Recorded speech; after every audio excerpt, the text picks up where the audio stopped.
just want to see my dog. The execution chamber was already prepared when the door opened, and the man who walked in knew this was the final walk of his life. The clock on the wall was ticking louder than his own heartbeat, and the witnesses behind the glass waited in silence. But the prisoner was not afraid of dying anymore. He was afraid of leaving one soul behind without saying goodbye. His final request stunned everyone in the room. He did not ask for mercy. He did not ask for more time. He whispered only one thing. He wanted to see his dog. The guards hesitated. This had never happened before. Yet something in his voice was different, not desperate, not broken, but full of love. Minutes later, the heavy door opened again, and a senior officer walked in holding a leash. On the other end was a large, aging dog with tired eyes and a scarred muzzle. A dog that had once been feared on the streets, but now walked slowly, sensing something was terribly wrong. The moment the dog saw him, everything changed. The animal froze, then pulled forward with sudden strength, ignoring commands, dragging the officer closer. The man dropped to his knees, chains clanking against the floor, and the dog pressed its head into his chest as if it had finally found home after years of searching. The room that had been filled with cold procedure was suddenly filled with something no one expected: emotion. The man buried his face in the dog's fur, breathing him in as if trying to memorize the feeling. This dog had saved his life once, long before prison walls existed.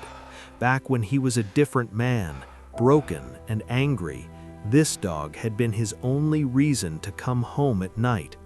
When the world had turned its back on him, this animal had stayed. No questions, no judgment, only loyalty. The dog sensed what humans refused to say out loud. This was goodbye. The animal began to whine, then howl, a sound so raw that several witnesses turned away in tears.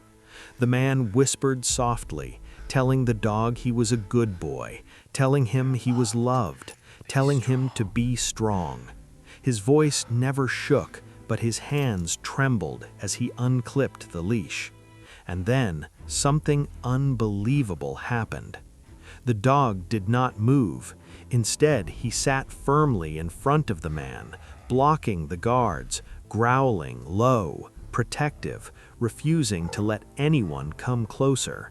It was not aggression, it was devotion. The execution team paused. The warden stood frozen. No one had trained the dog to do this. He was acting on instinct, on love, on a bond stronger than law. Minutes passed. Silence stretched. Finally, the warden raised his hand and ordered the execution to stop. What followed would change everything. A last-minute evidence review, delayed by the unexpected interruption, revealed a critical mistake in the case. A witness had lied. A report had been altered. The man was not guilty of the crime he was about to die for.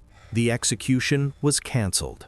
As the man collapsed to the floor in shock, the dog licked his face wildly, tail wagging for the first time in years. That final wish, that one moment of love, had saved a life. And in that room meant for death, everyone learned a truth they would never forget. Sometimes loyalty speaks louder than justice. Sometimes love arrives on 4 legs, and sometimes a goodbye is never the end, but the beginning of a miracle.